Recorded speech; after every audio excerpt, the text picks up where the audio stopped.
Hi hello ನಮಸ್ತೆ, ನಾನು ರಾಜು ಅಷ್ಟೇ. ನೀವು ನೋಡ್ತೀರಾ centre point Kannada YouTube channel. ನಟ ಚೇತನ್ ಅವರು ಡಾಕ್ಟರ್ ರಾಜ್ಕುಮಾರ್ ಸಮಾಧಿಗೆ 2.5 ಎಕರೆ ಜಾಗ ಕೊಟ್ಟ ಬಗ್ಗೆ ಪ್ರಶ್ನೆ ಮಾಡ್ತಾ ಇದ್ದಂತೆ ವಿವಾದ ಆಗ್ತಾ ಇರುವಾಗ ಇದ್ರ ಬಗ್ಗೆ ಮಾತನಾಡೋದಕ್ಕೆ ನಮ್ಮ ಜೊತೆ ಇದ್ದಾರೆ ಚಿಂತಕರಾದಂಥ ಯೋಗೇಶ್ ಮಾಸ್ಟರ್ ಅವರು. ಯೋಗೇಶ್ ಮಾಸ್ಟರ್ ಅವರೇ ನಮಸ್ಕಾರ. ಚೇತನ್ ಅವರು ಡಾಕ್ಟರ್ ರಾಜ್ಕುಮಾರ್ ಸಮಾಧಿಗೆ 2.5 ಎಕರೆ ಜಾಗ ಕೊಟ್ಟ ಬಗ್ಗೆ ವಿವಾದ ಆಗ್ತಿರುವಂಥ ವಿಷಯ ನಿಮ್ಮ ಗಮನಕ್ಕೆ ಬಂದಿರುತ್ತೆ. ಈ ಬಗ್ಗೆ ತಮ್ಮ ಅಭಿಪ್ರಾಯವನ್ನು ವ್ಯಕ್ತಪಡಿಸೋದಾದರೆ. ಡಾಕ್ಟರ್ ರಾಜ್ಕುಮಾರ್ ಅವರ ಒಂದು ಸ್ಮರಣೆ ಅಥವಾ ಸ್ಮಾರಕ ಕೇಂದ್ರಕ್ಕೆ 2.5 ಎಕರೆ ಕೊಟ್ಟಿದ್ದು ಸರಿ ಇಲ್ಲ. ಯಾಕೆ ಅಂತಂದ್ರೆ ಇನ್ನೂ ಹೆಚ್ಚಿನ ಭೂಭಾಗ ಅಂದ್ರೆ ಜಮೀನು ಕೊಡಬೇಕಾಗಿತ್ತು. 2.5 ಎಕರೆ ಸಾಲೋದಿಲ್ಲ. 2.5 ಎಕರೆ ಸಾಲೋದಿಲ್ಲ. ಯಾಕೆ ಅಂತಂದ್ರೆ ಕರ್ನಾಟಕ ಮತ್ತೆ ಕನ್ನಡದ ಸಾಂಸ್ಕೃತಿಕವಾಗಿರುವಂತಹ ಒಂದು ಐಕಾನ್ ಆಗಿ ನಾವು ರಾಜ್ಕುಮಾರ್ ಅವ್ರನ್ನ ನೋಡ್ತೇವೆ. ಅವರು ಬರೀ ನಟರಾಗಿ ಇದ್ದಿದ್ದರೆ ನಾವೇನು ಅಂದ್ಕೊಳ್ತಿರ್ಲಿಲ್ವೇನೋ, ಅಷ್ಟೊಂದು ಒಳ್ಳೆ ನಟ ಅಂತ ಹೇಳಿಯೋ ಅಥವಾ ನಮ್ಮ ಇಚ್ಛೆ ಅಭಿರುಚಿಗೆ ತಕ್ಕಂತೆ ಅವ್ರನ್ನ ಸ್ವೀಕರಿಸೋದು, ನಿರಾಕರಿಸೋದು, ಪ್ರಶಂಸಿಸೋದು ಆಗ್ತಿತ್ತೇನೋ. ಆದ್ರೆ ಡಾಕ್ಟರ್ ರಾಜ್ಕುಮಾರ್ ಅವರು ಮಾಡಿದ್ದೇನು ಅಂತಂದ್ರೆ ಈ ಕನ್ನಡ ಪರವಾದಂತಹ ಧ್ವನಿಗೆ ಬಹಳ ದೊಡ್ಡ ಶಕ್ತಿಯನ್ನ ಕೊಟ್ಟಿದ್ದು. ಈ ಕನ್ನಡ ಅನ್ನುವ ಭಾಷೆಗೆನೆ ಒಂದು ದೊಡ್ಡ ಶಕ್ತಿಯನ್ನ ಕೊಟ್ರು. ಈಗ ಹೇಗೆ ಒಂದು ಸಾಹಿತ್ಯಿಕವಾಗಿ ಕುವೆಂಪು ಅವರಾಗ್ಲಿ, GSS ಅವರಾಗ್ಲಿ, ಬೇರೆ ಬೇರೆ ಕಾರಂತರ ಆಗ್ಲಿ, ಹೀಗೆ ಈ ಶಕ್ತಿಯನ್ನ ಕೊಡ್ತಾ ಬಂದ್ರು.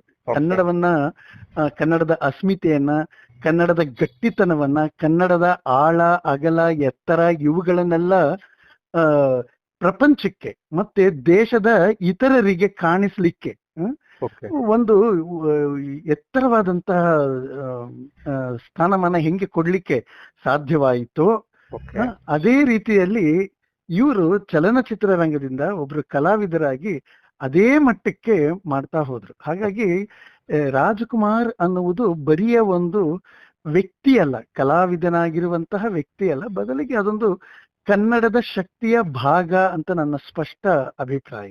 ಅದು ಅದು ಒಂದು ಸ್ಮಾರಕ ಕೇಂದ್ರ ಇರಬೇಕು, ಜನಗಳು ಅಲ್ಲಿ ಸೇರಬೇಕು.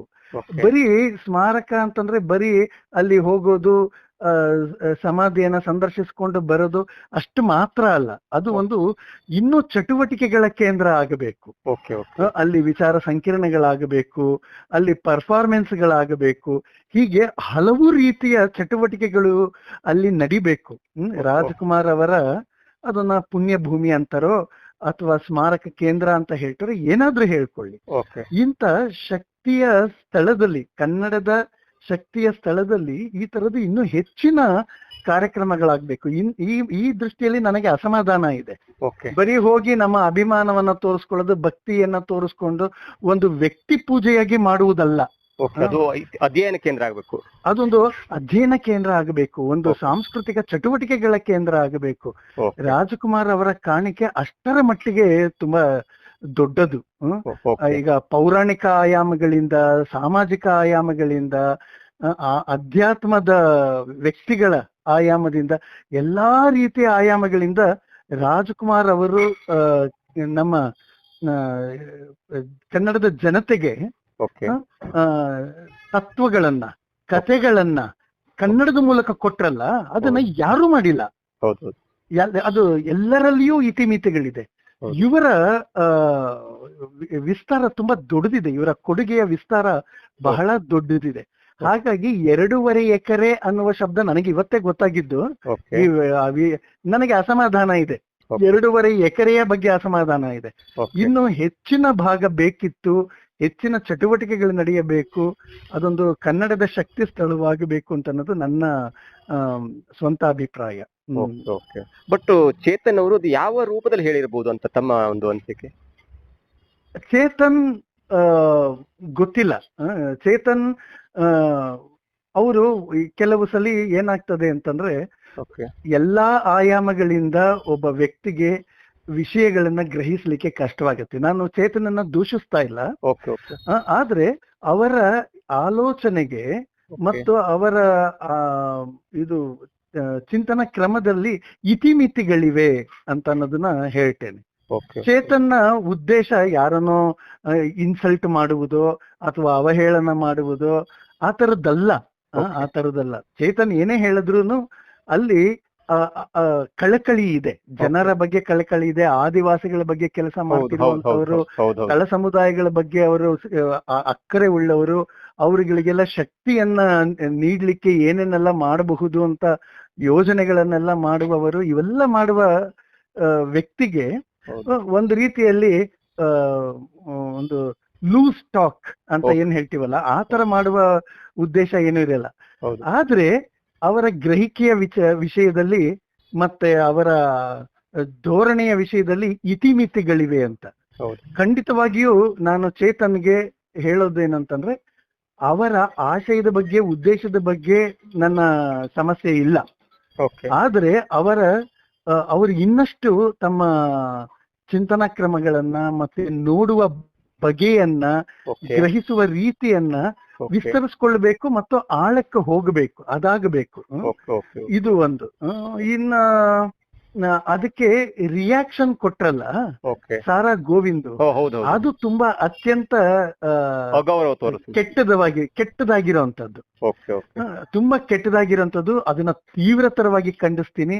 ಅದೊಂಥರ ರಾಜ್ಕುಮಾರ್ ಅವರಂತಹ ಉನ್ನತವಾದಂತಹ ವ್ಯಕ್ತಿತ್ವಕ್ಕೆ ಪ್ರತಿನಿಧಿಯಾಗಿಯೋ ಅಥವಾ ಇನ್ಯಾವುದೇ ರೀತಿಯಲ್ಲಿಗೆ ಮಾತನಾಡುವ ಅರ್ಹತೆಯನ್ನ, ಯೋಗ್ಯತೆಯನ್ನ ಆ ಮಾತುಗಳು ಹೊಂದಿಲ್ಲ.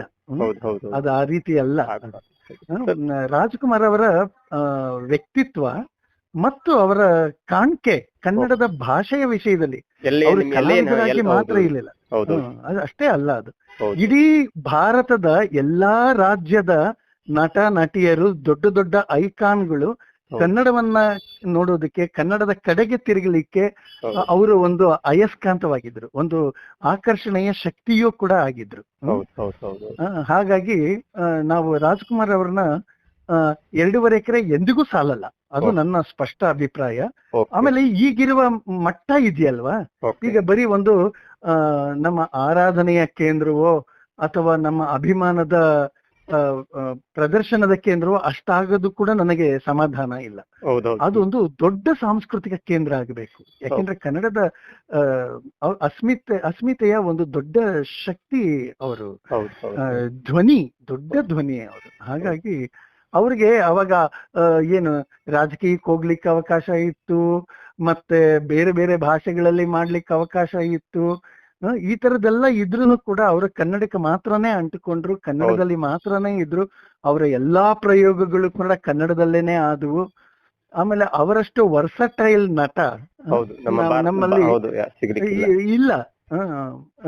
ಪೌರಾಣಿಕವಾಗ್ಲಿ, ಆಮೇಲೆ ಚಾರಿತ್ರಿಕವಾಗ್ಲಿ, ಅಥವಾ ಸಾಧಾರಣ ವ್ಯಕ್ತಿ ಆಗ್ಲಿ, ಒಬ್ಬ ಬಡವನಾಗ್ಲಿ, ಬಲ್ಲಿದನಾಗ್ಲಿ, ಶ್ರೀಮಂತನಾಗ್ಲಿ, ಒಬ್ಬ ಕಳ್ಳನಾಗ್ಲಿ, ಜೇಮ್ಸ್ ಬಾಂಡ್ ಆಗ್ಲಿ, ಈ ತರದೊಂದು ವರ್ಸಟೈಲ್ ಇದೆಯಲ್ಲ, ಇದು ತುಂಬಾ ಅಪರೂಪದ ಕನ್ನಡ ಶಕ್ತಿಯ ಮತ್ತು ಕನ್ನಡದ ಬಗೆ ಬಗೆಯ ಆಯಾಮಗಳ ಪ್ರದರ್ಶನ ಅಲ್ಲಾಗಿದೆ. ಹಾಗಾಗಿ ಕನ್ನಡದ ಶಕ್ತಿಯ ಭಾಗ ಅವರು. ನಾವು ಸಾಹಿತ್ಯದ ವಿಷಯದಲ್ಲಿ ಕುವೆಂಪು ಅವ್ರನ್ನ ನೋಡ್ತೀವಿ, ಅಥವಾ ಚಿತ್ರಕಲಾವಿದರನ್ನ ಮತ್ತೊಬ್ಬರನ್ನ ನೋಡ್ತೀವಿ, ಹೆಂಗೆಲ್ಲ ನೋಡ್ತೀವೋ ಹಾಗೆ ಇವ್ರನ್ನ. ಆಮೇಲೆ ಚಳುವಳಿಯ ರೂಪದಲ್ಲಿ ಅವ್ರಿಗೇನು ಅದನ್ನ ಮಾಡ್ಬೇಕಾಗಿರೋ ಅಗತ್ಯ ಇರಲಿಲ್ಲ. ಗೋಕಾಕ್ ಚಳುವಳಿ ಅವ್ರ ಕನ್ನಡದ ವಿಷಯಗಳು ಯಾವಾಗ್ಲೇ ಬಂದಾಗ ಅವರು ಸ್ಪಷ್ಟವಾದ ಮತ್ತು ದೃಢವಾದಂತಹ ಧ್ವನಿಯನ್ನ ಎತ್ತುತ್ತಾ ಇದ್ರು. ಹೌದೌದು. ನೀವು ಹೇಳಿದ್ರೆ ಈ ಚೇತನ್ ಅವರಿಗೆ ವಿಚಾರ ಗ್ರಹಿಕೆಯಲ್ಲಿ ಸ್ವಲ್ಪ ಕಡಿಮೆ ಇರಬಹುದು. ಸ್ವಲ್ಪ ಅಲ್ಲ, ಕಡಿಮೆ ಇರಬಹುದು ಅಲ್ಲ, ಖಂಡಿತವಾಗಿಯೂ ಗ್ರಹಿಕೆಯಲ್ಲಿ ಇತಿಮಿತಿಗಳಿದೆ. ಯಾಕಂದ್ರೆ ಒಂದು ಉದಾಹರಣೆ ಅಂದ್ರೆ, ಸರ್ಕಾರ ಗಾಲ್ಫ್ ಕ್ಲಬ್ಗೆ 60 ಕೋಟಿ ಕೊಟ್ಟಿದೆ, 60 ಎಕರೆ ಜಾಗ ಕೊಟ್ಟಿದೆ, ಶ್ರೀಮಂತಿಕೆ ಆಟ ಅದು. ಜೊತೆಗೆ ಈ ರೇಸ್ ಕೋರ್ಸ್ಗೆ 80 ಎಕರೆ ಜಾಗ ಕೊಟ್ಟಿದೆ, ಅದು ಜೂಜಾಟ. ಇಂತ ಒಂದು ದೊಡ್ಡ ಎಕರೆ ಕೊಟ್ಟಾಗ ಕಾಣದಿದ್ದನ್ನ ರಾಜ್ಕುಮಾರ್ ಸಮಾಧಿಗೆ 2.5 ಎಕರೆ ಕೊಟ್ಟದ್ದೇ ಕಾಣ್ತಾ ಎನ್ನುವಂತ ಒಂದು ಪ್ರಶ್ನೆ ಕಾಡ್ತಾ ಇದೆ ಈಗ. ಆಮೇಲೆ ಇದು ನನಗೆ ಗೊತ್ತಿರ್ಲಿಲ್ಲ, ನೀವು ಹೇಳಿದ ಮೇಲೆ ನನಗೆ ಗೊತ್ತಾಯ್ತು. ನಾವು ಜೂಜಾಟವನ್ನ ಎಂದಿಗೂ ನಿಷೇಧಿಸಬೇಕು. ಹೌದು. ಅದನ್ನ ನಾವು ಪ್ರೋತ್ಸಾಹಿಸಲೇಬಾರದು. ಹೌದು. ನಮ್ಮ ಕಾಯಕ, ನಮ್ಮ ಶ್ರಮ, ನಮ್ಮ ದುಡಿಮೆ, ಹೌದು. ನಮ್ಮ ಕಲೆ, ಅಭಿವ್ಯಕ್ತಿ, ಹೌದು. ಸಾಹಿತ್ಯ ಇಂಥದ್ರ ಮೂಲಕ ಇಂಡಸ್ಟ್ರಿಗಳಾಗ್ಲಿ ಪರವಾಗಿಲ್ಲ, ಪರವಾಗಿಲ್ಲ, ಇಲ್ಲ ಅಗತ್ಯ, ಹೌದು, ಅದು ಹೌದು, ಅಗತ್ಯ. ಹೌದು. ಮತ್ತೆ ಬೇರೆ ಬೇರೆ ರೀತಿಯ ಕೇಂದ್ರಗಳಾಗಬೇಕು. ಈ ಕುದುರೆ ಬಾಲಕ್ಕೆ ದುಡ್ಡು ಕಟ್ಟುವಂತಹ ಜೂಜಾಟಗಳನ್ನ ಎಂದಿಗೂ ಕೂಡ ಪ್ರೋತ್ಸಾಹಿಸಬಾರದು. ಹೌದು, ಹೌದು. ನಮಗೊಂದು ನೈತಿಕ ಬದ್ಧತೆ ಇರಬೇಕು, ಸಾಂಸ್ಕೃತಿಕ ಬದ್ಧತೆ ಇರಬೇಕು. ಹೌದೌದು. ಈ ಚೇತನ್ಗೆ ಯಾತಕ್ಕೆ ಈ ತರ ಆಯ್ತು ಅಂತಂದ್ರೆ, ಈ ತಳ ಸಮುದಾಯದವ್ರಿಗೆ ಮತ್ತೆ ಈ ಆದಿವಾಸಿಗಳಿಗೆ ಎಲ್ಲಾನು ಸಣ್ಣ ಸಣ್ಣ ಜಾಗಗಳೂ ಕೂಡ ಇಲ್ಲದೆ ಒದ್ದಾಡುವಂತಹ ಸಂದರ್ಭದಲ್ಲಿ ಈ ಭಾಗ ಕಾಣಿಸಿದ್ ಯಾತಕ್ಕೂ ಗೊತ್ತಿಲ್ಲ. ಅದನ್ನ ಬೇರೆ ರೀತಿನಲ್ಲಿ ಅದನ್ನ ಹೇಳ್ಬೋದಿತ್ತು, ಕೇಳ್ಬೋದಾಗಿತ್ತು, ಹೋರಾಟಗಳನ್ನ ಮಾಡ್ಬೋದಾಗಿತ್ತು. ಅದಕ್ಕೆ ಯಾವತ್ತೂ ಕೂಡ ನಮ್ಮ ಬೆಂಬಲ ಖಂಡಿತ ಇರುತ್ತೆ. ಚೇತನ್ನ ಈ ತಳ ಸಮುದಾಯದವರ ಅಥವಾ ಆದಿವಾಸಿಗಳ ಪರವಾಗಿ ಮಾಡುವಂತಹ ಹೋರಾಟಗಳಾಗಲಿ, ಧ್ವನಿ ಆಗಲಿ, ಚೇತನ್ ಕೂಡ ಒಂದು ಗಟ್ಟಿ ಧ್ವನಿಯ ವಿಷಯದಲ್ಲಿ ತಮ್ಮ ಶ್ರೀಮಂತಿಕೆಯನ್ನು ಬಿಟ್ಟು ಬಡವರ ಪರವಾಗಿ ಅವರು ತುಂಬಾ ಪ್ರತಿದಿನ ಹೋರಾಟ ಮಾಡ್ತಾರೆ. ಖಂಡಿತ ಅದಕ್ಕೆ ನಮ್ಮ ಬೆಂಬಲ ಇದೆ, ಅದು ನಮ್ಮ ಗೌರವವೂ ಕೂಡ ಇದೆ.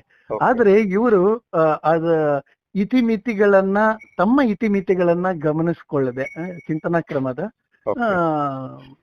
ಇದ್ದಕ್ಕಿದ್ದಂತೆನೆ ರೆಸ್ಪಾಂಡ್ ಮಾಡೋದು, ಅದು ಸರಿಯಾದ ಕ್ರಮ ಅಲ್ಲ ಅಂತ ಅಷ್ಟೇ. ಹೌದು. ಮತ್ತು ಅದೊಂದು ಅಗೌರವ ತರುವಂತ ಒಂದು ಅದು ಒಬ್ಬ ತಾನೂ ಅದರ ಭಾಗವಾಗಿದ್ದುಕೊಂಡು ಚಲನಚಿತ್ರ ಅನ್ನೋದು ಅದೊಂದು ದೊಡ್ಡ ಇದು. ನಾವು ಸಣ್ಣದಾಗಿ ನಮ್ಮ ಕಾಣಿಕೆಯನ್ನ ಸಲ್ಲಿಸಿರ್ತೀವೋ, ದೊಡ್ಡದಾಗಿ ಕಾಣಿಕೆ ಸಲ್ಲಿಸಿರ್ತೀವೋ, ಅದು ಇಂಡಿಫರೆಂಟ್. ಆದ್ರೆ ನಾವು ಅದರ ಒಂದು ಭಾಗವಾಗಿರ್ತೇವೆ, ಒಂದು ಚಿಕ್ಕ ಯಾವುದೋ ಒಂದು ರೂಪದಲ್ಲಿ ಅದರ ಭಾಗವಾಗಿರ್ತೇವೆ. ಹಾಗಿರುವಾಗ ಅದರ ವ್ಯಾಪ್ತಿಯನ್ನ, ಅದರ ಔನ್ನತ್ಯ ಅಂತ ಹೇಳ್ತೀವಲ್ಲ, ಅದನ್ನ ಗ್ರಹಿಸುವಂತ ಮಟ್ಟಿಗೆ he must be introspect himself ಅಷ್ಟೇ. ಅದು ಅವರ ಅಭಿಪ್ರಾಯ ಹೇಳಿದ್ರು. ಅವ್ರೇನ್ ಹೋಗಿ ಧರಣಿ ಕೂತ್ಕೊಳ್ತಾ ಇಲ್ಲ, ಅವ್ರೇನ್ ಹೋಗಿ ಅಲ್ಲಿ ಏನು ಮಾಡಬೇಡಿ ಅಂತ ಯಾರಿಗೂ ಅಡ್ಡಿಪಡಿಸ್ತಾ ಇಲ್ಲ. ಅವ್ರ ಅಭಿಪ್ರಾಯ ಹೇಳಿದ್ರು. ಆ ಅಭಿಪ್ರಾಯವನ್ನ ನಾವು ತಿರಸ್ಕರಿಸಬಹುದು, ವೈಚಾರಿಕವಾಗಿ ಖಂಡಿಸಬಹುದು. ನಾನು ಖಂಡಿತ ಒಪ್ಪಲ್ಲ. ನಾನೇನು ವ್ಯಕ್ತಿ ಪೂಜೆ ಮಾಡುವಂತಹ ವ್ಯಕ್ತಿ ಅಲ್ಲ ನಾನು. As A Yogesh master, I never do hero worship. ನಾನು ಮಾಡುವವನಲ್ಲ. ಆದ್ರೆ ರಾಜಕುಮಾರ್ ಅವರ ವಿಷಯದಲ್ಲಿಯೂ ಕೂಡ ನಾನು ವ್ಯಕ್ತಿ ಪೂಜೆ ಮಾಡ್ತಾ ಇಲ್ಲ. ಅವರ ಶಕ್ತಿ, ಅವರ ವ್ಯಕ್ತಿತ್ವವು ಎಷ್ಟರ ಮಟ್ಟಿಗೆ ಕನ್ನಡದ ಶಕ್ತಿಯನ್ನ ಎತ್ತರಿಸಲಿಕ್ಕೆ ಕಾರಣವಾಗಿತ್ತು ಅನ್ನೋದನ್ನ ಗುರುತಿಸ್ತಾ ಇದ್ದೀನಿ ಮತ್ತು ಅದನ್ನ ಸ್ವೀಕರಿಸ್ತೇನೆ, ಅದನ್ನ ಗ್ರಹಿಸ್ತೇನೆ. ಅದರ ಬಗ್ಗೆ ಅಪಾರವಾದಂತಹ ಗೌರವ ಇದೆ. ನಾನು ವ್ಯಕ್ತಿ ಪೂಜೆ ಮಾಡೋನಲ್ಲ. ನಾನು ರಾಜಕುಮಾರ್ ಅಭಿಮಾನಿ, ಇನ್ನೊಬ್ಬರನ್ನ ಬೈಲಿಕ್ಕೆ ಆ ತರದೆಲ್ಲ ಇಲ್ಲ ನನಗೆ. ಆದ್ರೆ ಖಂಡಿಸೋಣ ಅದ್ರ ಬಗ್ಗೆ. ಈಗ ನಾನು ಅದನ್ನೇ ಅಂದ್ಕೊಳ್ತಾ ಇದ್ದೆ. ಈ ತರ ಚೇತನ್ ಹೇಳಿದಾಗ ಏನಾಯ್ತು, ನಮ್ಮ ನಾಡು, ನುಡಿ, ಅದರ ಅಸ್ಮಿತೆ, ಅದರ ಶಕ್ತಿಯ ಪ್ರತಿನಿಧಿಯಾಗಿ ಇವರು ಎಷ್ಟರ ಮಟ್ಟಿಗೆ ಕನ್ನಡದ ಸ್ಥಾನವನ್ನ ಉನ್ನತೀಕರಿಸಿದ್ರು, ಇವನ್ನೆಲ್ಲ ಹೇಳಲಿಕ್ಕೆ ನಮಗೊಂದು ಅವಕಾಶ ಸಿಕ್ತು. ಹೌದು, ಇದೊಂದು ಒಳ್ಳೆ ಅವಕಾಶ ಆಯ್ತು. ಇದೊಂದು ಅವಕಾಶ ನಮಗೆ ಅದನ್ನೆಲ್ಲ ಹೇಳಲಿಕ್ಕೆ ಅವಕಾಶ ಆಯ್ತು. ಮತ್ತೆ ಈಗಿನ ಜನರೇಷನ್ ತಿಳ್ಕೊಳ್ಳುವಂತ ಅವಕಾಶ ಆಗ್ತದೆ. ಮತ್ತೆ ಎಷ್ಟೊಂದನ್ನ ನಾವು ಸ್ಮರಿಸ್ಕೊಳ್ಬಹುದು. ಇದೊಂದು ನೆಪವಾಗ್ಲಿದೆ. ಚೇತನ್ ಮಾಡುವಂತಹ ಈ ತರ ಟೀಕೆಗಳನ್ನ ಅಥವಾ ಅಭಿಪ್ರಾಯವನ್ನ ವ್ಯಕ್ತಪಡಿಸುವ ಅಭಿಪ್ರಾಯಗಳಿಂದ ಇದನ್ನ ನೆಪವಾಗಿಟ್ಟುಕೊಂಡು ನಾವು ರಿಕಲೆಕ್ಟ್ ಮಾಡಬಹುದು, ಅದನ್ನ ಪ್ರೆಸೆಂಟ್ ಮಾಡಬಹುದು, ಅದನ್ನ ಪಾಲಿಶ್ ಮಾಡಬಹುದು. ಈ ತರದೆಲ್ಲ ಆಗಬಹುದು. ಇದರಿಂದ ಏನಾಗತ್ತೆ ಅಂತಂದ್ರೆ, ರಾಜ್ಕುಮಾರ್ ಅವರ ವ್ಯಕ್ತಿತ್ವ, ಶಕ್ತಿ, ಕಾಣಿಕೆ ಇವೆಲ್ಲವೂ ಕೂಡ ಮತ್ತಷ್ಟು ಮಗದಷ್ಟು ಹೊಳಪಿಟ್ಟಂಗಾಗತ್ತೆ. ಆದ್ರೆ ಈ ಸಾರಾ ಗೋವಿಂದ್ ಮಾತಾಡಿದ್ದೆಲ್ಲ ಇದೆಯಲ್ಲ, ಸ್ವಲ್ಪ ಅಲ್ಲ, ಖಂಡಿತ ಅಕ್ಷಮ್ಯ. ಇದು ಅಕ್ಷಮ್ಯ. ಅದನ್ನ ನಾವು ಸಾಂಸ್ಕೃತಿಕವಾಗಿ ಹೇಗೆ ಎತ್ಕೊಳ್ಳೋದು, ಹೇಗೆ ಸ್ವೀಕರಿಸೋದು, ಅದನ್ನ ನೈತಿಕವಾಗಿ ನಾವು ಹೇಗೆ ಒಪ್ಕೊಳ್ಳೋದು, ಅದು ಆ ಭಾಷೆಯೇ ಅಕ್ಷಮ್ಯ. ಹೌದು, ತುಂಬಾ ತಪ್ಪಾಗಿ ಮಾತಾಡಿದ್ದಾರೆ ಅವೆಲ್ಲ ಅಕ್ಷಮ್ಯ. ಅವರು ರಾಜ್ಕುಮಾರ್ ಅಂತವ್ರು ಹೆಣ್ಣು ಮಕ್ಕಳನ್ನ ಎಷ್ಟು ಗೌರವಿಸ್ತಿದ್ರು ಸ್ಕ್ರೀನ್ ಮೇಲೆನ. ಸ್ಕ್ರೀನ್ ಮೇಲೇನೂ ಕೂಡ ಹೆಣ್ಣು ಮಕ್ಕಳಿಗೆ ಅಗೌರವವಾಗಿರೋಂಗೆ ನಡ್ಕೊಳ್ಬಾರ್ದು ಅನ್ನುವ ಸಂದೇಶವನ್ನ ಕೊಡ್ತಾ ಇದ್ರು. ಹಾಗೆಯೇ ನಡ್ಕೊಳ್ತಾ ಇದ್ರು ನಿಜ ಜೀವನದಲ್ಲಿ. ಆಮೇಲೆ ಇದು ಏನದು ದುಶ್ಚಟಗಳು, ಹೌದು. ಬಿಡಿ ಸಿಗರೇಟ್ ಅಂತದನ್ನೆಲ್ಲನು ನೋಡ್ಲಿಕ್ಕೆ ಬಯಸೋಲ್ಲ ಅಂತ ಹೇಳಿ ಹೇಗೆ ಅವ್ರು ಅದನ್ನ ನಿಲ್ಲಿಸಿದ್ರು, ಹೌದು ಅದನ್ನ ಮಾಡ್ತಿರ್ಲಿಲ್ಲ ಅವರು, ಅಂತದಕ್ಕೆ ಎನ್ಕರೇಜ್ ಮಾಡ್ತಿರ್ಲಿಲ್ಲ. ಹೌದು ಹೀಗಿರುವಾಗ ಒಂದು ಫ್ಯಾಮಿಲಿ, ಒಂದು ಕುಟುಂಬ, ಒಂದು ಸಂಸ್ಕೃತಿ, ಅವರು ಒಂದು ಪೊಲೀಸ್ ಇನ್ಸ್ಪೆಕ್ಟರ್ ಆಯ್ತು ಅಂದ್ರೆ ಅದ್ರ ಘನತೆಯನ್ನ ಎತ್ತಿಡಿಯೋದಕ್ಕೂ ಹೋಗ್ತಾ ಇದ್ರು. ಭಕ್ತರ ಒಬ್ಬ ಪಾತ್ರ ಕೂಲಿ ಕಾರ್ಮಿಕನಾಗಿದ್ರೆ ಇದು ಬಂಡವಾಳಶಾಹಿಗಳ ವಿರುದ್ಧವಾಗಿ ಧ್ವನಿ ಎತ್ತುತ್ತಾ ಇದ್ರು, ಹೌದು ಹೋರಾಡ್ತಾ ಇದ್ರು. ಹೋರಾಡ್ತಾ ಇದ್ರು. ಹೌದು ಒಬ್ಬ ಶ್ರೀಮಂತನಾಗಿದ್ರೆ ತಳವರ್ಗದವರಿಗೆ ಹೆಂಗೆ ಸ್ಪಂದಿಸುವುದು ಅದನ್ನ ನೋಡ್ತಾ ಇದ್ರು. ಹೌದೌದು ಹೀಗೆ ಎಲ್ಲಾ ರೀತಿಯ ನೈತಿಕ ಮಾದರಿಗಳನ್ನ ರಾಜ್ಕುಮಾರ್ ಕನ್ನಡದ ನೆಲದಲ್ಲಿ ಕಟ್ಕೊಡ್ತಾ ಬಂದ್ರು, ಸಾಂಸ್ಕೃತಿಕ ಲೋಕದಲ್ಲಿ ಕಟ್ಕೊಡ್ತಾ ಬಂದ್ರು. ಹೌದು ಎಷ್ಟು ಜನ ಬಂಗಾರದ ಮನುಷ್ಯ ನೋಡಿ ಹಳ್ಳಿಗೆ ವಾಪಸ್ ಹೋಗ್ಲಿಲ್ಲ. ಹೌದು ಸರ್ ಹೌದು ಹೀಗೆ ಅವ್ರದ್ದು ಕಾಣಿಕೆ ಇದೆಯಲ್ವಾ, ಹೌದು. ಅದು ನೈತಿಕವಾಗಿ, ಸಾಂಸ್ಕೃತಿಕವಾಗಿ, ಸಾಮಾಜಿಕವಾಗಿ ಅದು ಬಹಳ ಮಹತ್ತರವಾದಂತಹ ಕಾಣಿಕೆ ಅದು. ಹೌದು ಹೌದು ಹಾಗಾಗಿನೇ ಈ ಕನ್ನಡದ ನೆಲೆಗಟ್ಟಿನಲ್ಲಿ, ನಾಡಿನಲ್ಲಿ ಕನ್ನಡದ ಶಕ್ತಿಯಾಗಿ ಅವ್ರದ್ದೊಂದು ಬಹಳ ದೊಡ್ಡ ಧ್ವನಿ ಮತ್ತು ಕಾಣಿಕೆ. ಹೌದು 2.5 ಎಕರೆ ಅಂತ ಅನ್ನೋದು ತುಂಬಾ ಸಣ್ಣ ಭಾಗ, ಓಕೆ ಅದು ಇನ್ನೂ ವಿಸ್ತಾರ ಆಗಬೇಕು. ಹೌದು. ರಾಜ್ಕುಮಾರ್ ಅವರನ್ನ ನೆಪವಾಗಿಟ್ಕೊಂಡು ಅವರ ಶಕ್ತಿಯನ್ನ Okay. ನಾವು ಏನದು ನಮ್ಮದಾಗಿಸಿಕೊಂಡು ಇನ್ನೂ ಹೆಚ್ಚಿನ ಚಟುವಟಿಕೆಗಳು ನಡೆಯುವಂತಹ ಕೇಂದ್ರ ಆಗಬೇಕು ಅಂತ ನನ್ನ ಬಯಕೆ. Okay okay okay okay okay sir, thank you ತಮ್ಮೆಲ್ಲ ಮಾಹಿತಿ